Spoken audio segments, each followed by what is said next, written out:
Brandon. We're gonna talk about burns today. Hopefully, it kind of got a little bit out of hand, pretty long.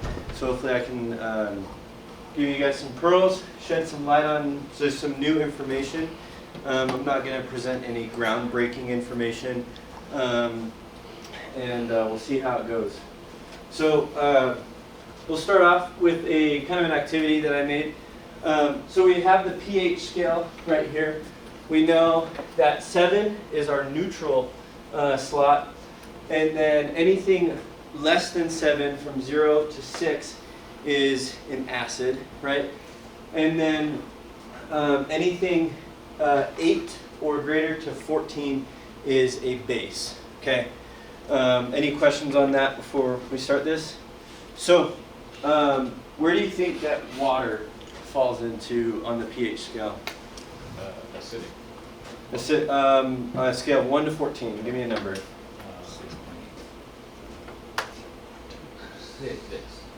Okay, close.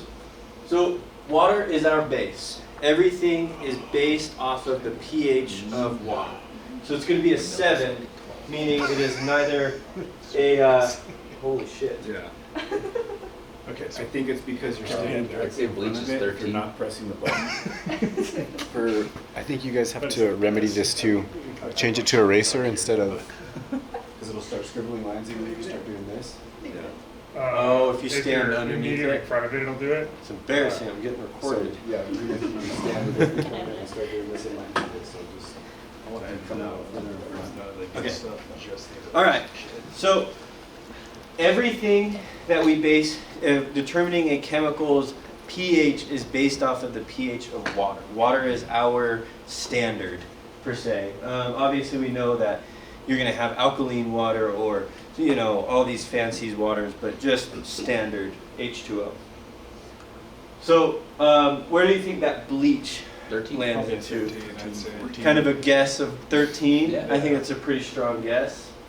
6. So obviously we know that bleach is a strong base, meaning or a strong alkaline. Our household bleach is obviously cut with water, and so it's not going to be as caustic. There's some calls where a transport truck will be carrying pure bleach and gets into an accident and it was dripping on someone and they had horrific alkaline burns. That would be different rather than our household bleach, where we can get it on our skin and be usually just fine. Coffee, just standard black coffee. Where do you think that lands? 4. 5. Probably a good guess of 4.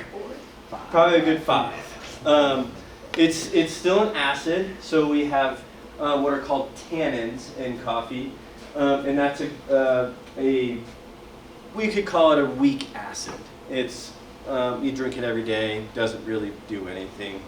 Where do you think lemon lands? It's like a 1.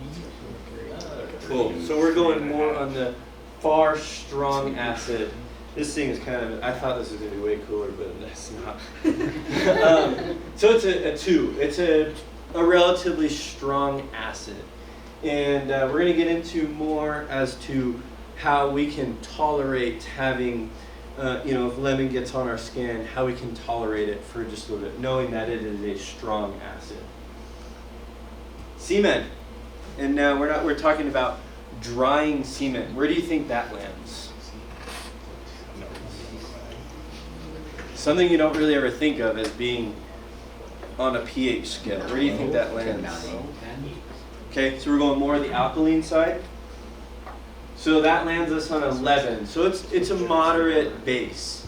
And this is going to get really important as with construction workers. Where do you think, where do you see a construction worker would come in contact with cement to the point where it might burn them? Construction site. Obviously a construction site, but okay, so goddamn. The wash basins, so where they go and take all of their equipment to wash off the cement, that water will sit with that cement in there and become incredibly alkali. I heard a story when I was in critical care school of a worker got basically tripped and fell into that and had horrific burns. Not quite as common, but also if they get it into their boots, it can cause some damage. Battery acid. Where do you think that lands? Yeah. Very strong. That's our 0, amongst other things, but battery acid. And you can see that with kids as they ingest those little puck batteries. Okay, drain cleaner, Drano. 14. Yeah, good, 14. It's our strong base. And that's how it operates. You have to let it sit there for 5 minutes, and it will basically degrade all of that gunk in there. Stomach acid. So now we're going to get into kind of things that we will come into contact with. Where do you think stomach acid is? Good. 1. It's a very strong acid. What is stomach acid? What's the actual acid? It's a hydrochloric. Hydrochloric. Yep. Soap, just standard hand soap. 86. Okay, this one might surprise you. It's actually a 12, so it's on the stronger end of a base. And now again, as with like lemon and bleach, we're going to get into more as to how that can become an issue. Finally, blood. 10. Okay. 6.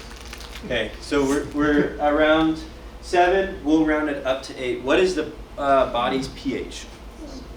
What's our range? 7.5, 7.45. Good. 7.35 to 7.45. So we are on the alkalotic side of the scale. So not to say that blood, get it on you, it's going to do some damage, but it's important to remember that we are on the alkalotic side. Cool. So we'll kind of get into the thick of things. Your skin is, as we all know, it's the largest organ of your body, part of your integumentary system. It's multifunctions.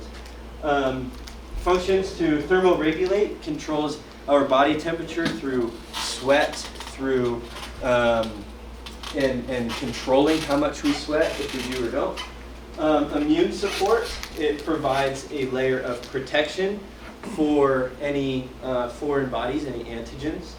And then also it provides a place for white blood cells and anything part of your immune system to travel in and to monitor.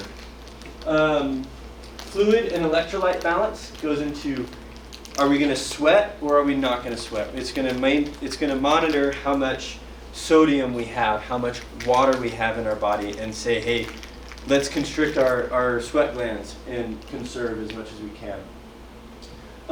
It helps with metabolism. Neurosensory, we have an incredible amount of nerve endings in our skin. And then there's a social aspect.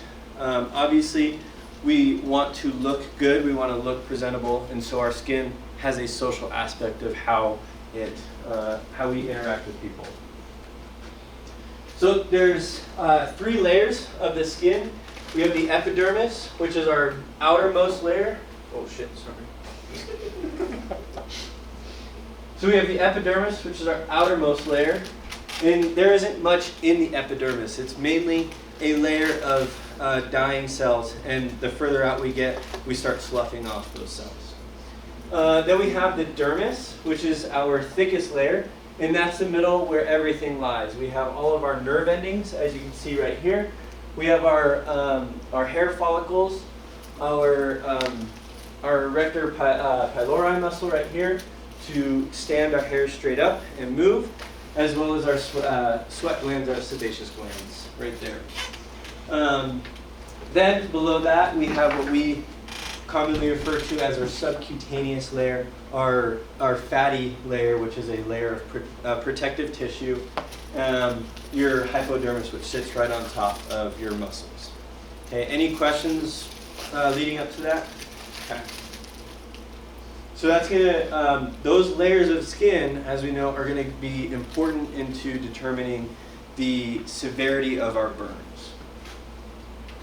So burns come in a lot of different flavors. We have thermal burns, flame, scalds from a liquid, or frostbite. Frostbite essentially follows the same pattern as a regular burn. Then we have electrical burns, obviously any electrical current. Chemical, to include acids or alkalines. And then we have radiation burns with radioactive substances.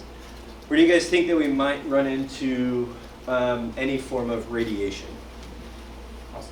Hospitals.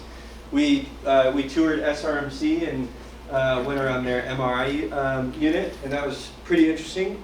Basically, that thing goes on fire. There's going to be a lot of radiation in that area.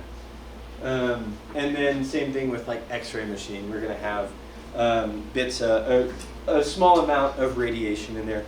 Probably not enough to cause a burn, but still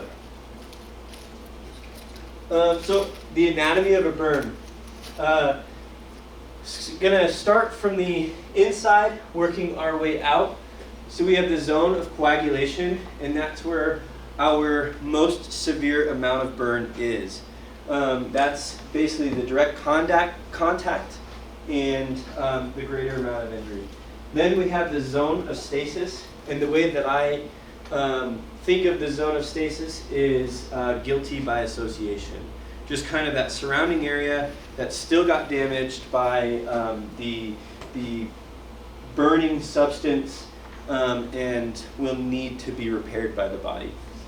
Then we have the outermost layer called the zone of erythema, and that's just our raised area where we have the increased blood flow and increased swelling to promote healing, to bring white blood cells, any cells that are needed in that area.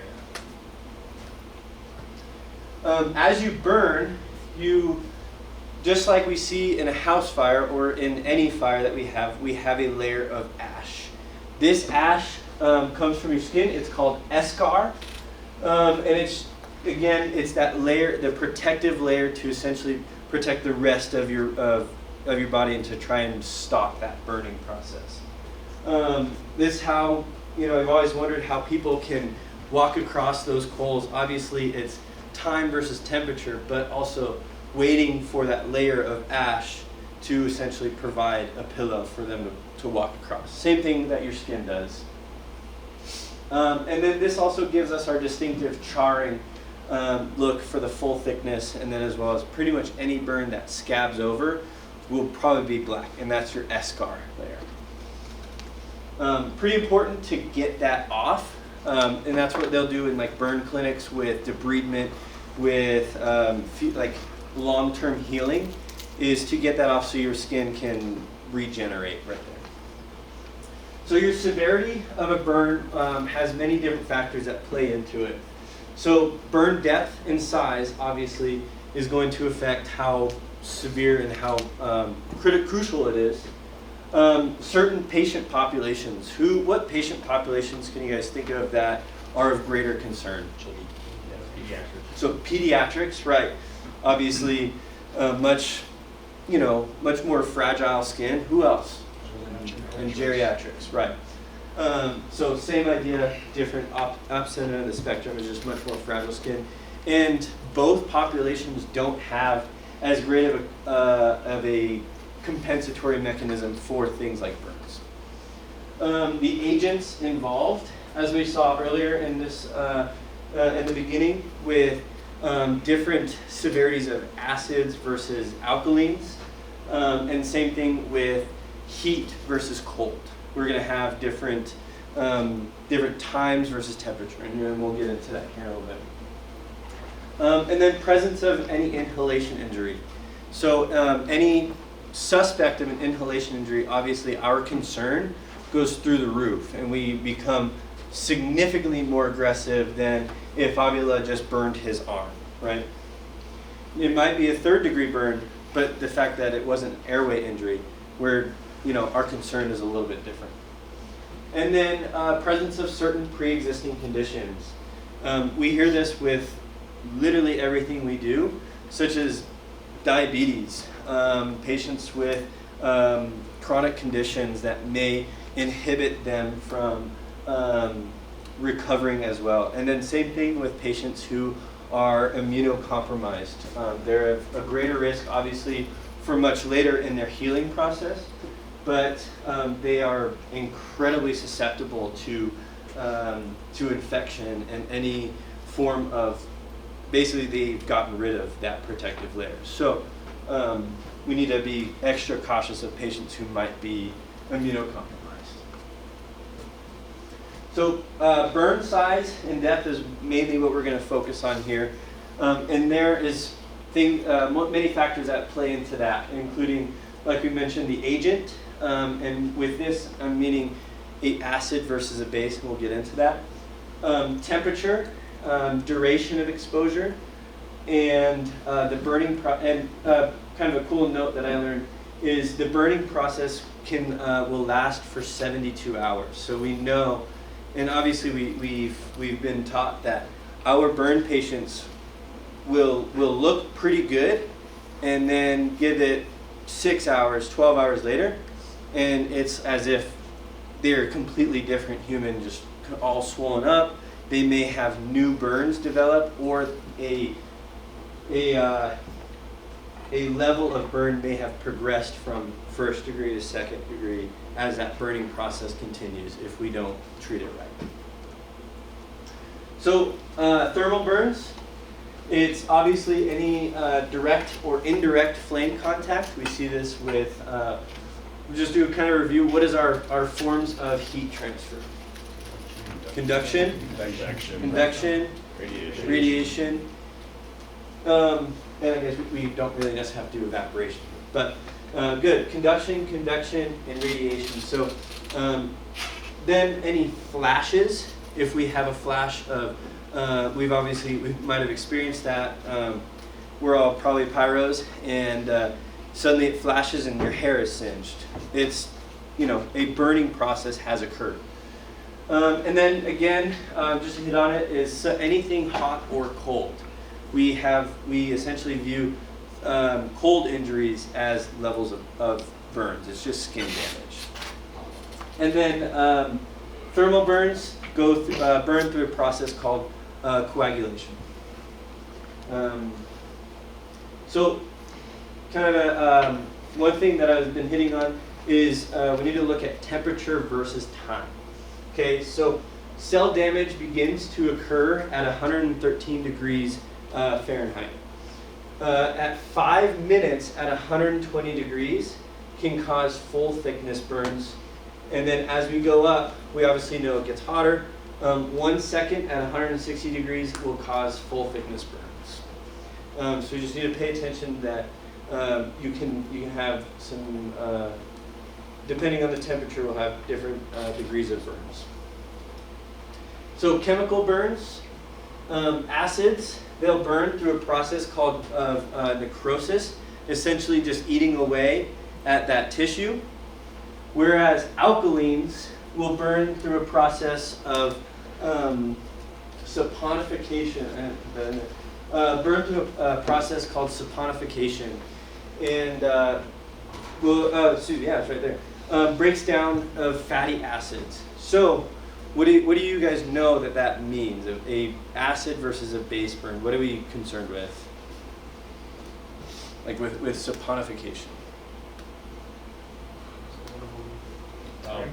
My guess would be maybe like the time that it's on your skin, Right. so you might be able to sit with a base longer than you can sit with an acid. Right. Base is more necrotic. For the most part, right. So base is far worse than an acid burn. Because it's going to continue to just eat away, and go deeper and deeper. And that's just through that process of breaking down the fatty acids of those cell membranes, making everything around it just much more susceptible to damage. Acids will obviously continue to burn if we don't take care of it, but it won't dig as deep.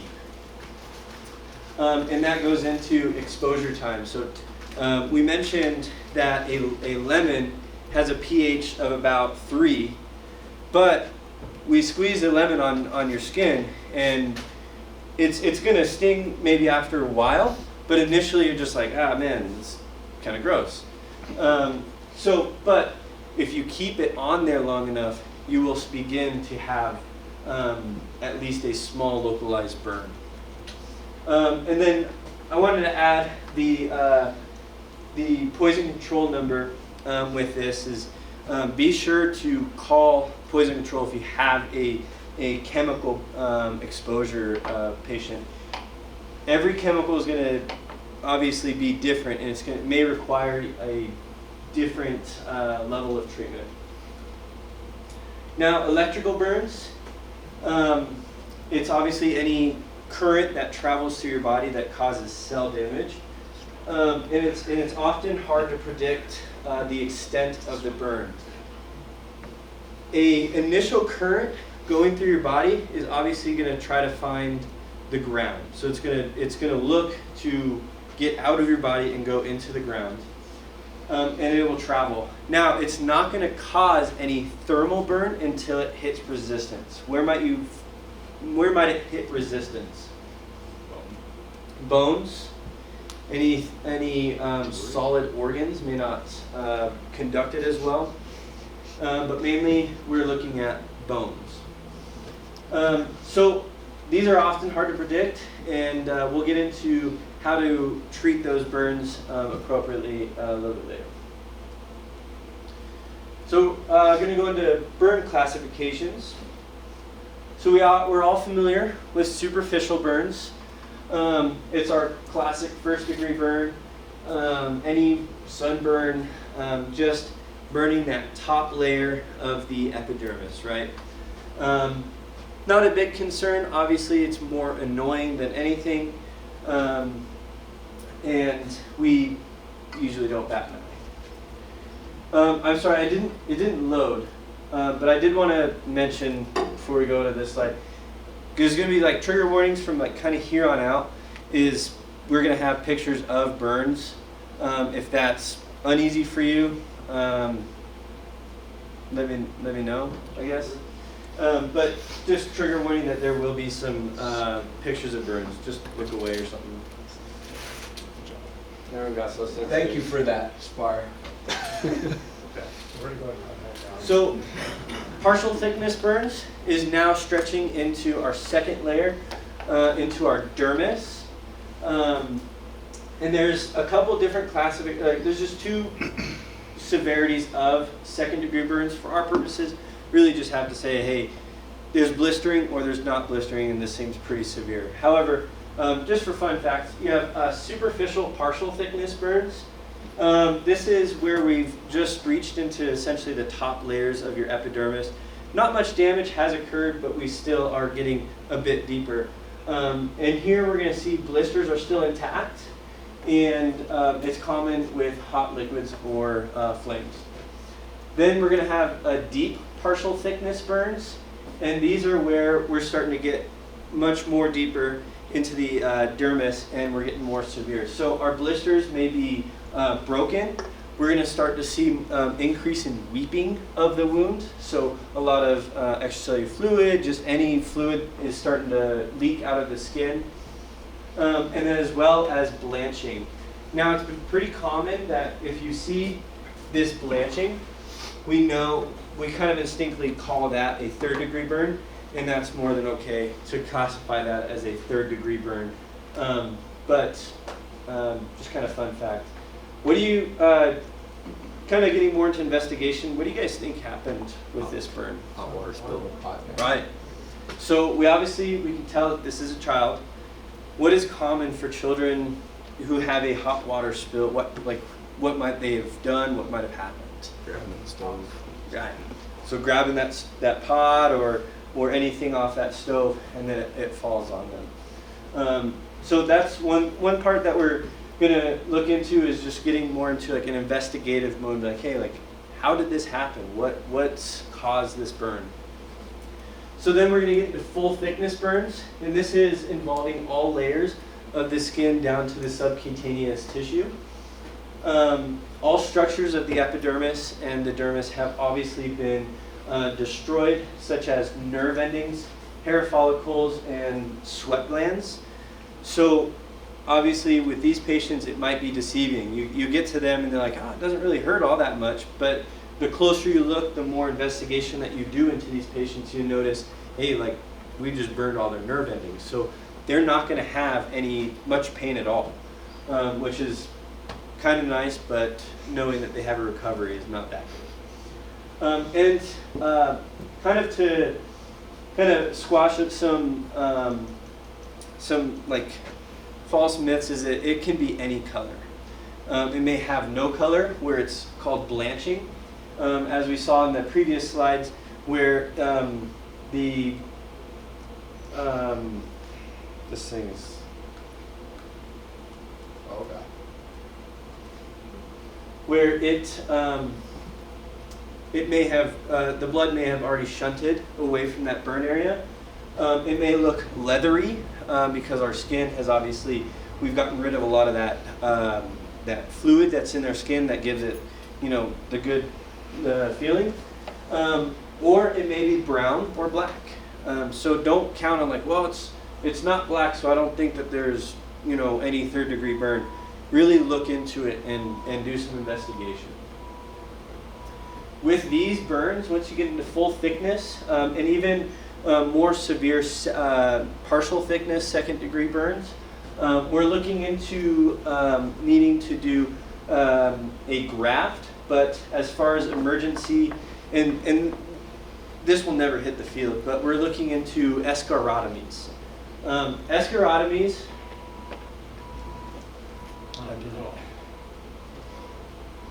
I'm literally not even touching anything.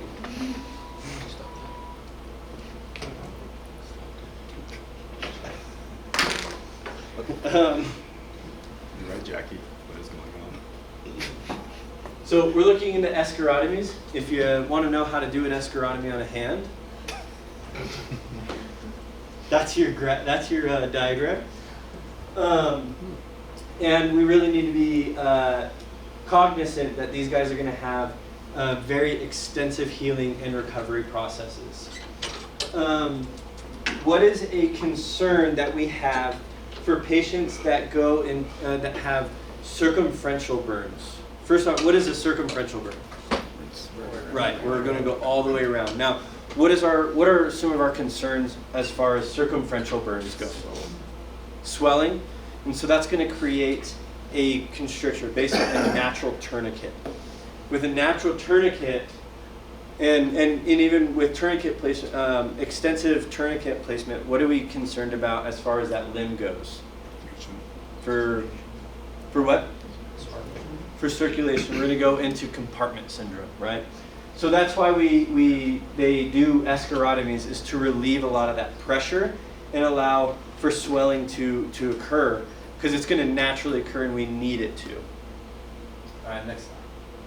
All right, so as far as electrical burns, we went over that it's any contact with high voltage, and that you don't have thermal properties until it reaches some resistance.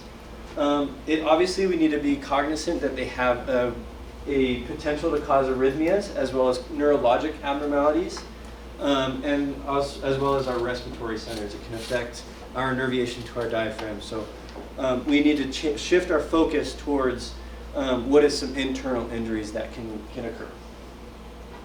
Next one. So what do we do as far as our treatment? Next.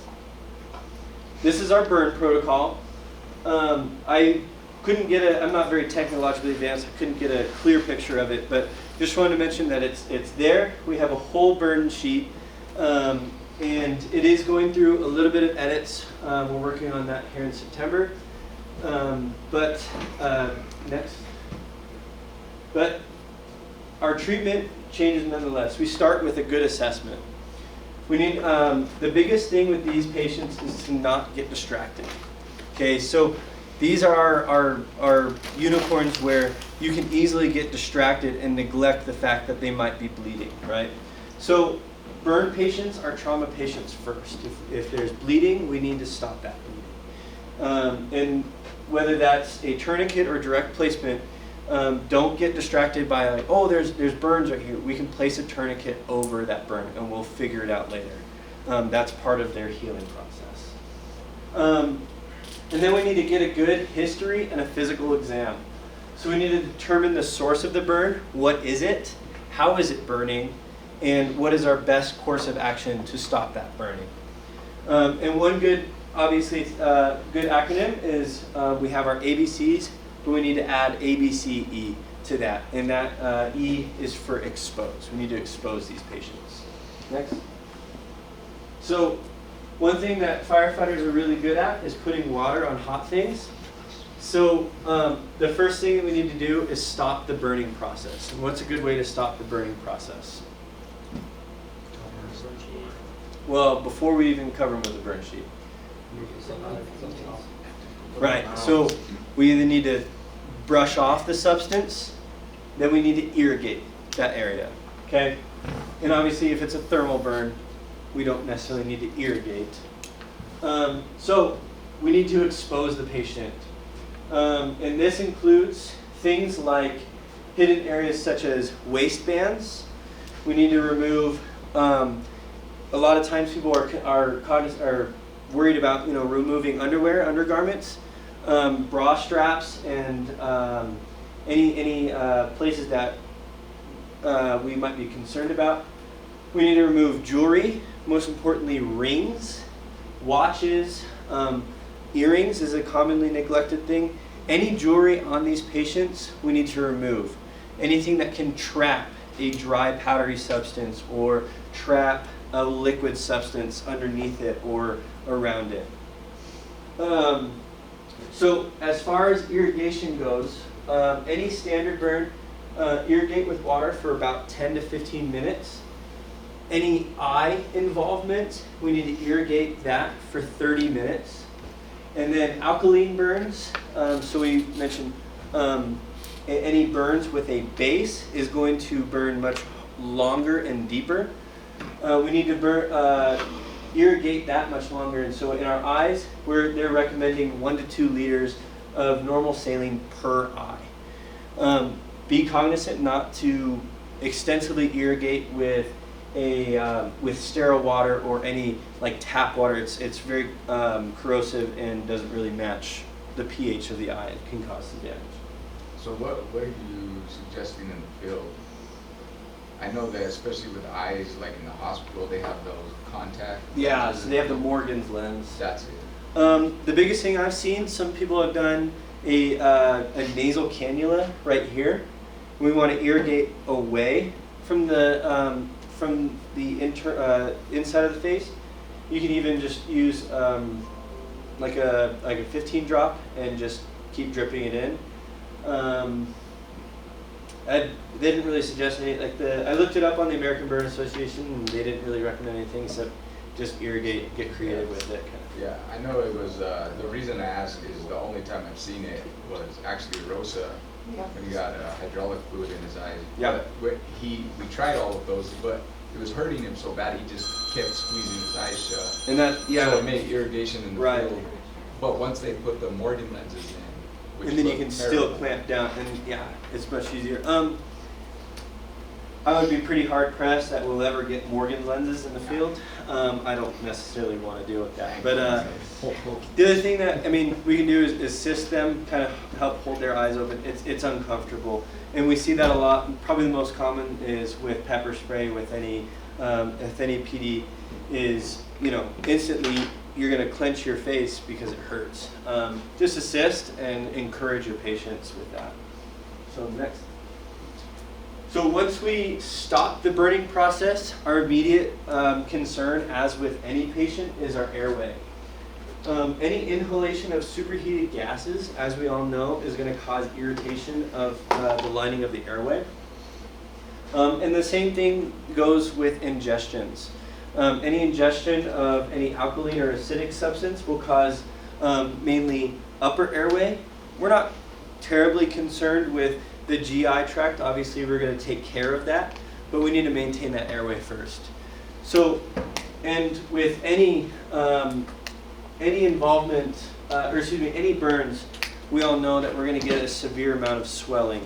And it's not going to be right away, it's going to be long term. As we can see here. So we have this burn patient, he has we have some like involvement of the head and right around the airway. And so we can obviously suspect, hey, there's possibly some inhalation of those superheated gases. And then you can see the 1 hour later picture, and he looks like a completely different person. Far more swollen. Now, with that first patient just after arrival, would you initially be concerned about that? Like, man, I think he's doing pretty good. Wake, talking with you. Would you be concerned about potential airway involvement? Right. As good providers, you should be, but you might be deceived in saying, hey, like, I think you're okay. Like, you know, maybe you feel some irritation, but those should be key points in your assessment that say, hey, like, this is going to progress. It's not going to get better, right? It's going to get worse before it does get better. So we need to keep cognizant that, hey, this is going to progress into further issues, as we can see with that 1 hour later. And then just a key point that I always like to add is any suspect of possible airway involvement needs to be met with aggressive airway management. And we're going to get into this, I think, actually, here in the next few slides is look at RSI and what you might suspect is a okay patient, but we might need an RSI. All right, next. So indications of possible airway involvement. I know there's a whole list up here, but what do you guys think? What would you guys be initially concerned with airway involvement? Facial hair. Yeah, burn facial hair. What else? Around the nose and mouth. Right, that's a common one that we might see. Any stridor or progressive hoarseness. So, and I wanted to add that with progressive because obviously, you know, they may have some stridor just with some irritation that may not progress, but if it's getting worse and you notice like, hey, this dude's not doing good, then obviously we need to be concerned with that airway involvement. Burns extending more than 40 to 50% total body surface area. And this is to include total body surface area anywhere. Now, 40 to 50% is a significant amount, but at that point, we're starting to involve systemic wide involvement, right? We're gonna have issues swelling throughout the body, and those are the patients that we might be concerned that, hey, this swelling might just cause some breathing or airway issues. Obviously, any difficulty swallowing, we know that there's already been some swelling. And then signs, obviously your classic signs of airway obstruction. And then to hit on it again, charred nose hairs or soot in and around the mouth or nose is a great concern. Next. So with we need to obviously have intubation on our radar. As we've been saying this whole time. And that goes with continuously assessing and reassessing that patient's airway and not just saying, okay, cool, he was awake and talking, but keep going back to your ABCs and saying, okay, how is your airway 10 minutes now? And then we need to consider early intubation for patients who have accessory muscle use, any respiratory fatigue, if we start to notice that these patients are fatiguing. And just like any of our reactive airway patients, such as asthma, COPD, we start to notice they're getting really fatigued and tired, then that's when we start to consider, hey, let's take this patient's airway and really take control. And any can't oxygenate and can't ventilate patients, you'll kind of hear this term as we progress into rolling out RSI, if I'm not jumping the gun, but can't oxygenate, can't ventilate. If they're too much burns on their airway or too much constriction in their airway.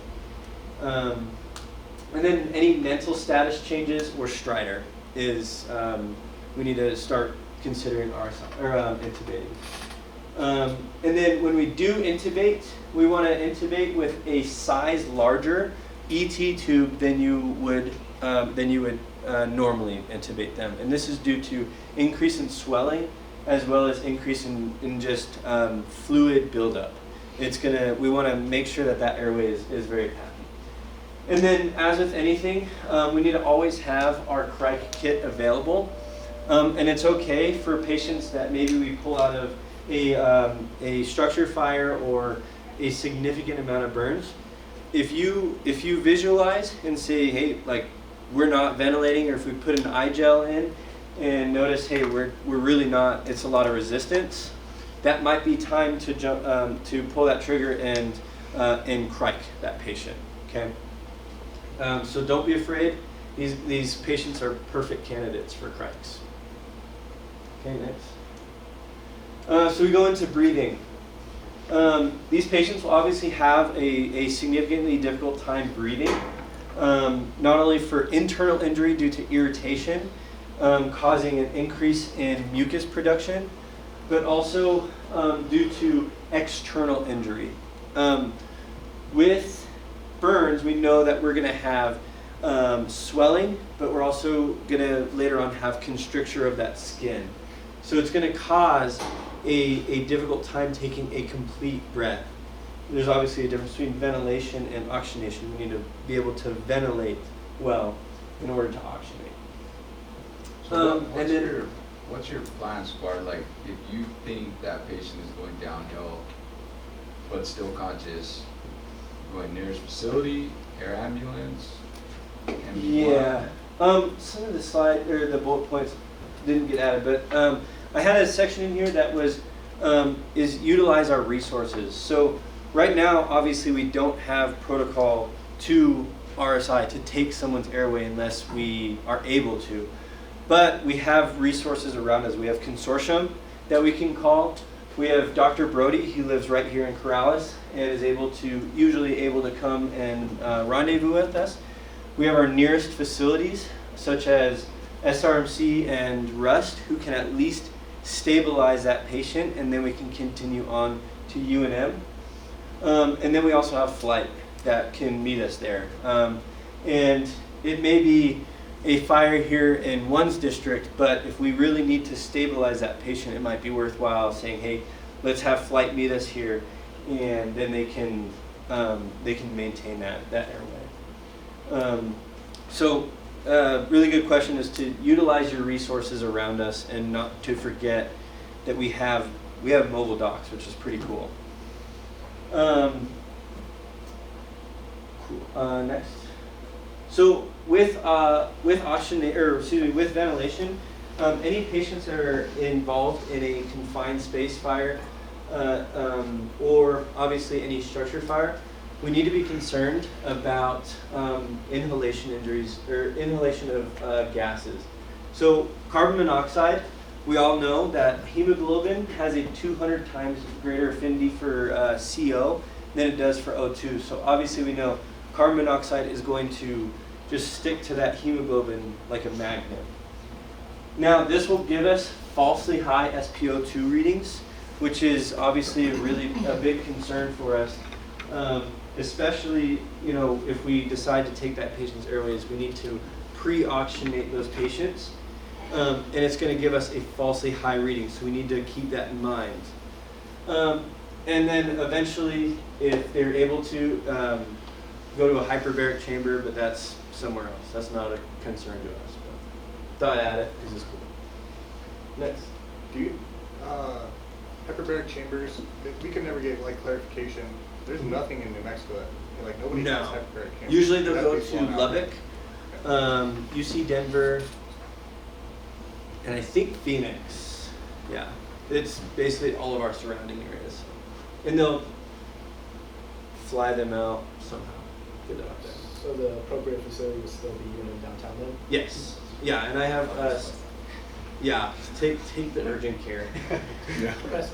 I have a section in here about transport considerations, but yeah, obviously we know UNM is not considered a burn unit or a burn center, but they're a trauma unit that can handle large areas of burn and then send out. Next.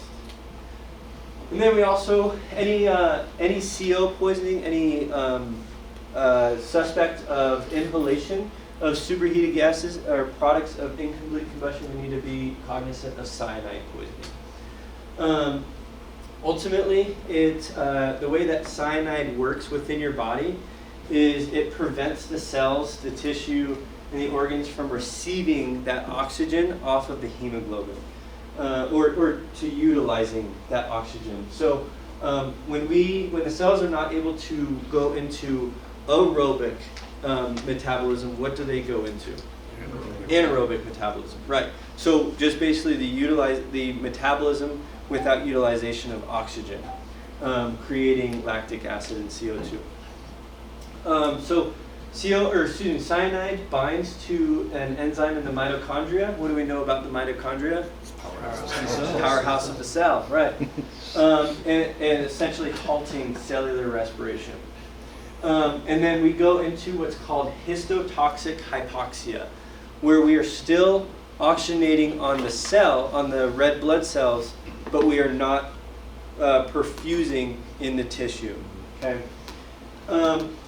So we are on the verge of getting an antidote for cyanide poisoning called hydroxycobalamin. I added a picture to it. It's kind of spooky looking, super red. And this will work by removing that cyanide from the mitochondria so we can continue aerobic metabolism. Right now, the only people that carry hydroxycobalamin is AFR 7.8 as well as consortium and consortium.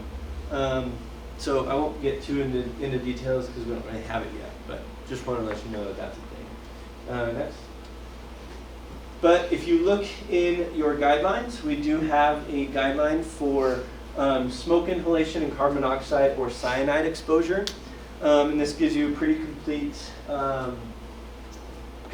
guide of what to do. So we obviously want to hit with airway management. That's a huge one. And then high flow O2. That's to basically wash out nitrogen and allow your cells to get oxygenated. And then for paramedics is consider hydroxycobalamin later on. And then, or call AFR and figure out a rendezvous with them. Next.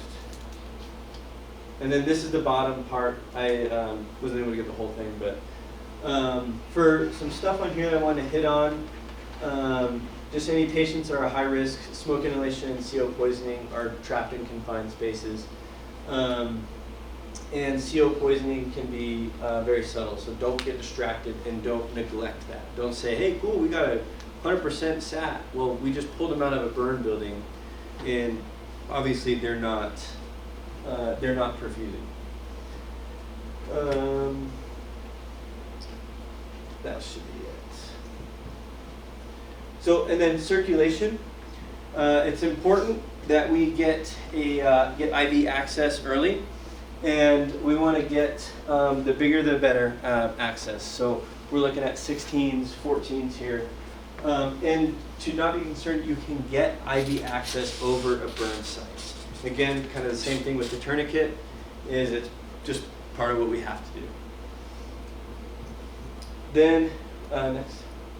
Then we want to start looking into fluid resuscitation. We all know that burn patients are going to require a significant amount of fluids, and that we need to be cognizant of giving the right amount at the right time. So we have, that we need to be cognizant that our burn victims are going to lose at fluid at an incredibly high rate. So due to capillary leak with our partial thickness burns and deeper, as well as evaporation, and then increased urine production due to just the kidneys are going into hyperdrive, getting rid of a lot of the toxins that are released, and trying to get rid of all that excess fluid that is leaked. So all of our capillaries throughout our whole body, with burns greater than 20%, are going to basically start just leaking. So we have the Parkland formula. Everyone's probably pretty familiar with that from EMT school or paramedic school.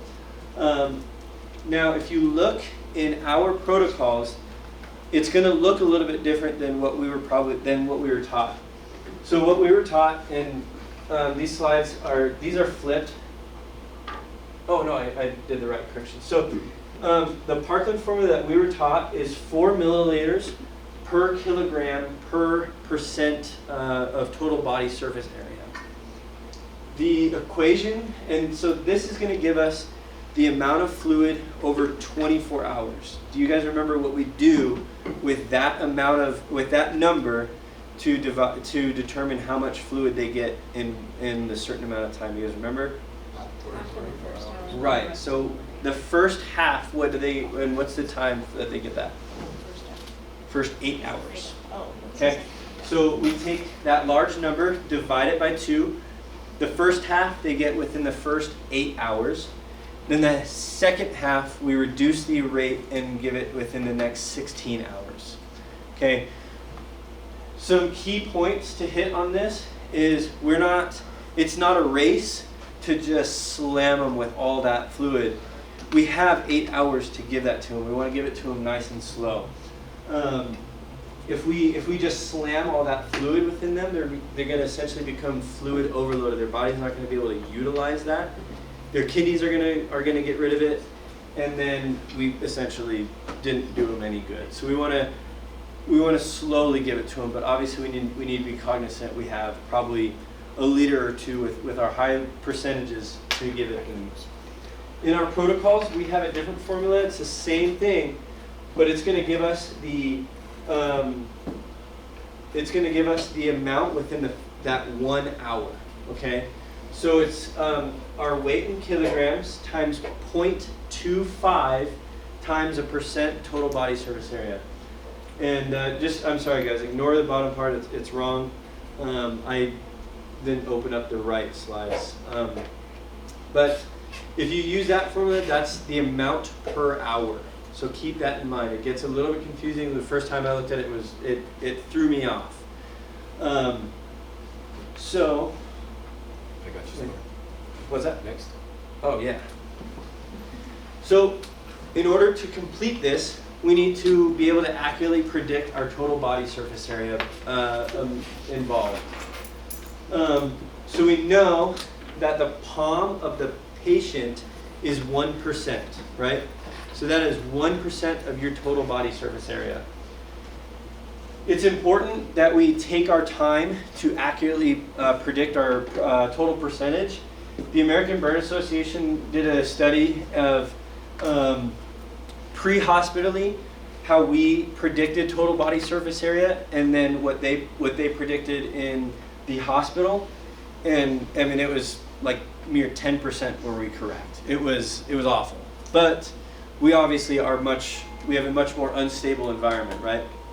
So when we are predicting total body surface area, we're looking at burns partial thickness or deeper. We're not looking at superficial burns or any just like residual involvement. Does that make sense? Okay, next. So we're all familiar with our rule of 9s. This is a good review.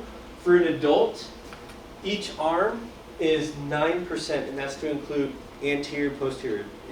Think of this as all 9%. Or if we want to divide it in half versus upper and lower, 4.5 and 4.5. Okay?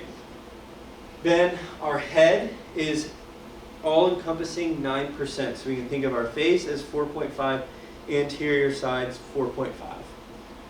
And then we're going to go down into our chest and abdomen. Collectively, it's 18%, so obviously 9 and 9. Same thing with our back. Back, the whole thing is 18%, and you can kind of predict off of that. And then whole legs, 18% as well. And then not to forget, our genitalia is 1%. It's not that big. And then babies are going to be different.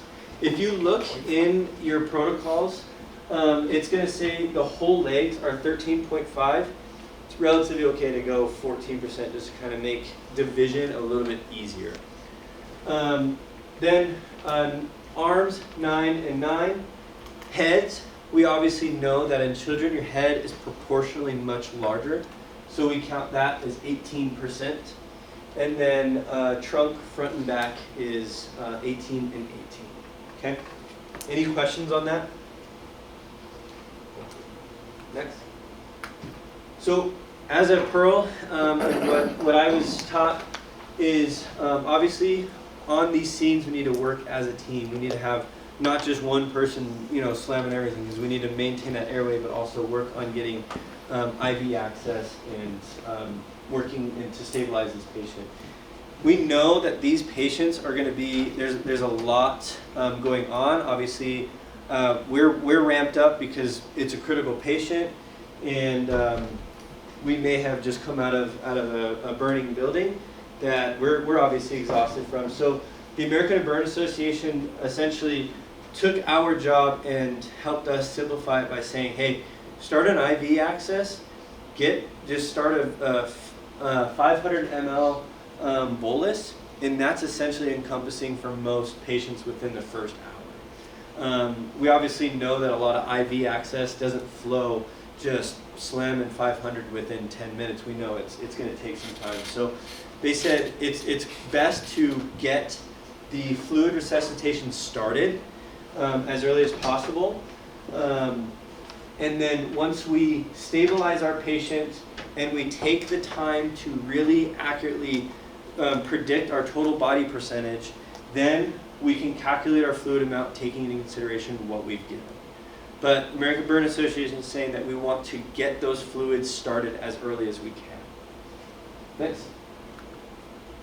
And then, as with any trauma patient, we don't want to neglect pain management. We know that third-degree burns are going to be relatively painless, but anything prior to that is excruciatingly painful. And be considerate of your patients who may not be fully conscious that they are still having an internal trauma response to that pain. Their mind is still experiencing that pain. So we need to treat it with ketamine or fentanyl, but just stick with ketamine. Just kidding. Can't kick it, can you? All right, next. And then we want to dress our burns. It's important to treat our wounds that we have. These patients are also, as we know, at extreme risk for hypothermia. We've exposed a lot of that underlaying skin, meaning we're releasing all of our heat. We have no thermoregulation left. Now, with total body surface less than 10%, which if you really think about it, isn't all that much, we're looking at moist, sterile dressings. Obviously, we don't want to just douse them in fluid, but we want to keep that relatively moist. And then any percentage greater than 10%, we want to start wrapping them with dry, sterile dressings. And we have kits for that with our burn sheets and any sterile dressings. We don't want to be busting out our 4x4 little stack that we have. We want to be doing our Kerlix or sterile dressings. And then one thing that I've always been taught is we want to take extra care to wrap our fingers individually.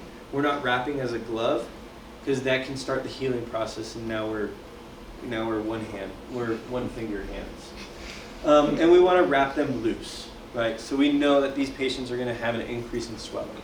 So wrap it loose, but keep it relatively, safe from the external environment, but not too, constricted. Okay.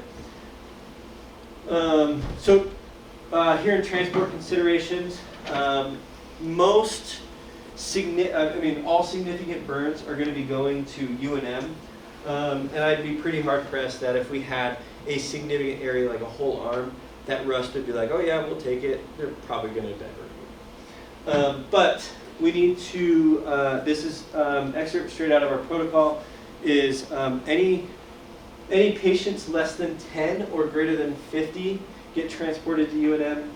Burns to the eyes, airway, eyes, face, hands, feet, or genitalia goes to UNM, and that's in circumferential burns, obviously, because they're going to need surgical intervention.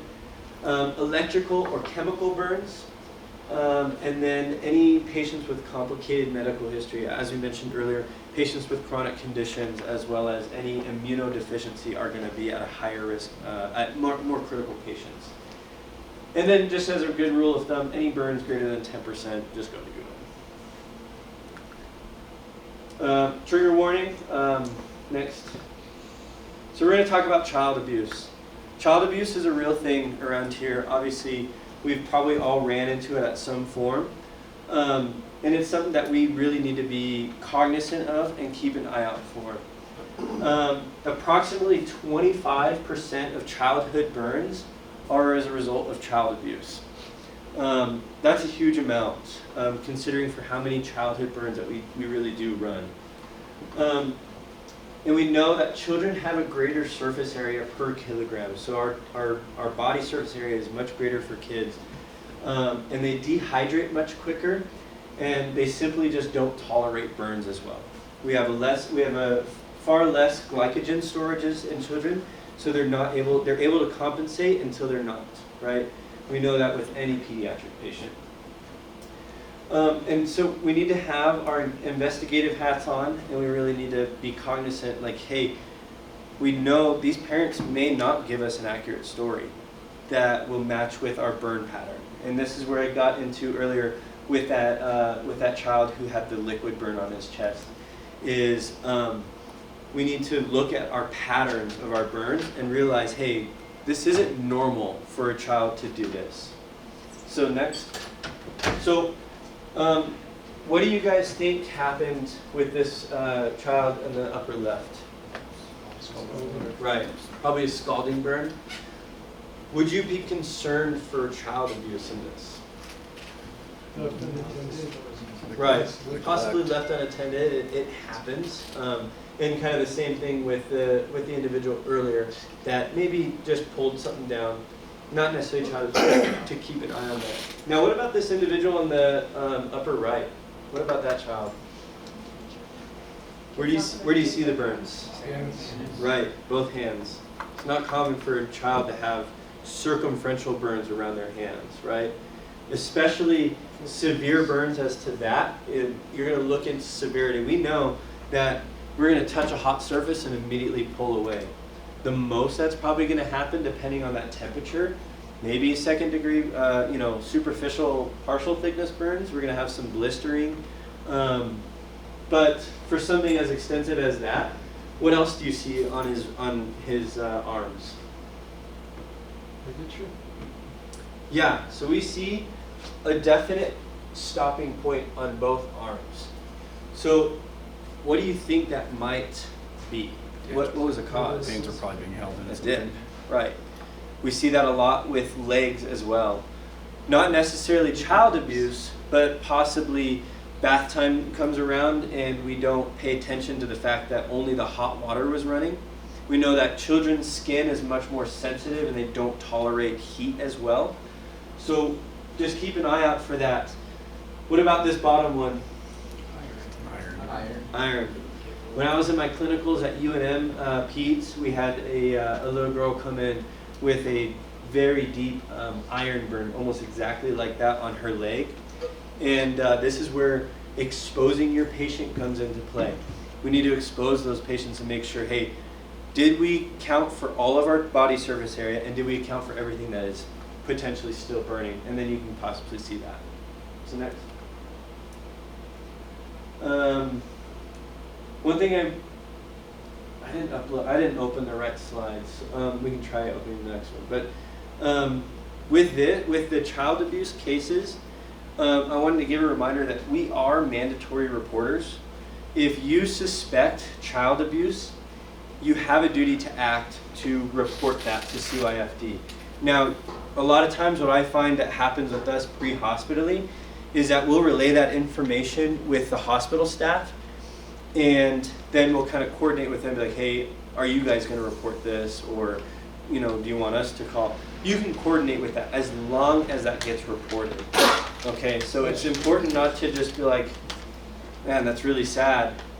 Do something about it, and make sure that you report it. Let me try opening the other slides because it had information that was necessary.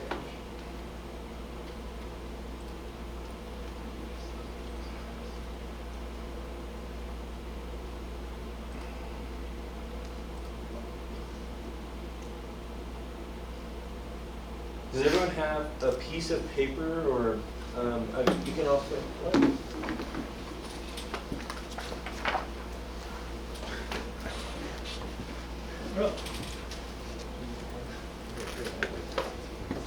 Yeah, it's very kind. Literally like 2 more packets. Are we running over? Yeah. Oh shit, sorry, I used that.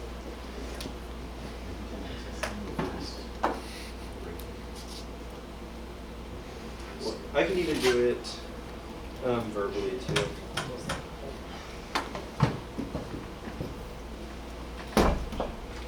So actually, we'll just go to this. I don't know why it doesn't allow myself access to my slides. But.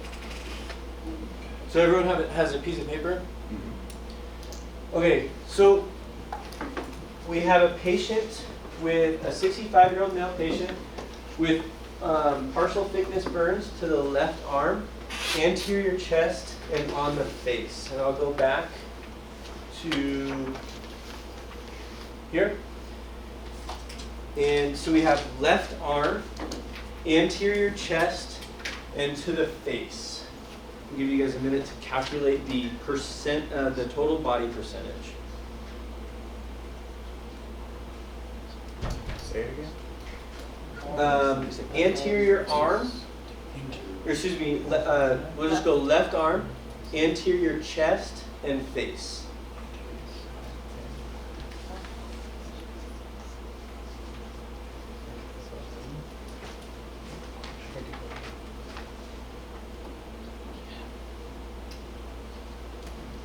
What numbers do you guys get? What's that? Yeah, about 25%. Now, using our protocol Parkland formula, I want you guys to calculate the amount of fluid within the first hour. And the kilograms we'll call 70 kilograms.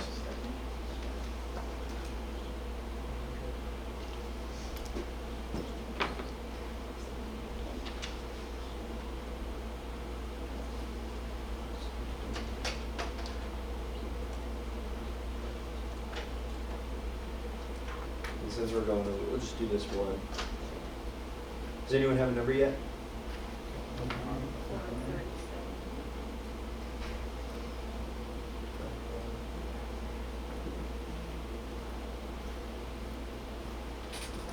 I heard a number over there. With your 437 point? Yeah, about 437. Is that what everyone got? Oh, yeah.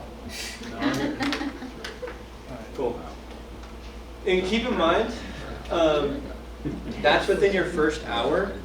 And so, obviously, again, we're not slamming them with this. It's not a rapid bolus. It's a fluid drip. And you need to account for, we have 8 hours of 437, okay? Does anyone have any questions? Let me make sure. Question. Question. Spartacus, Yes. question from the rook. Yes, please.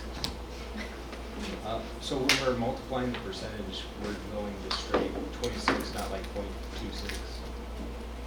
As far as what? As far as when we do the calculations or the four. Oh, for percentage. No, that's a very good question. No, it is the actual percentage. So you're not going to convert to a decimal. So you're not going to be like 0.26. No, it's 26%. Changes my number then. Changes your number. Yeah. Okay, I'm sorry. I didn't clarify that. Oh, Any other questions? Cool. Thanks, guys. Appreciate it.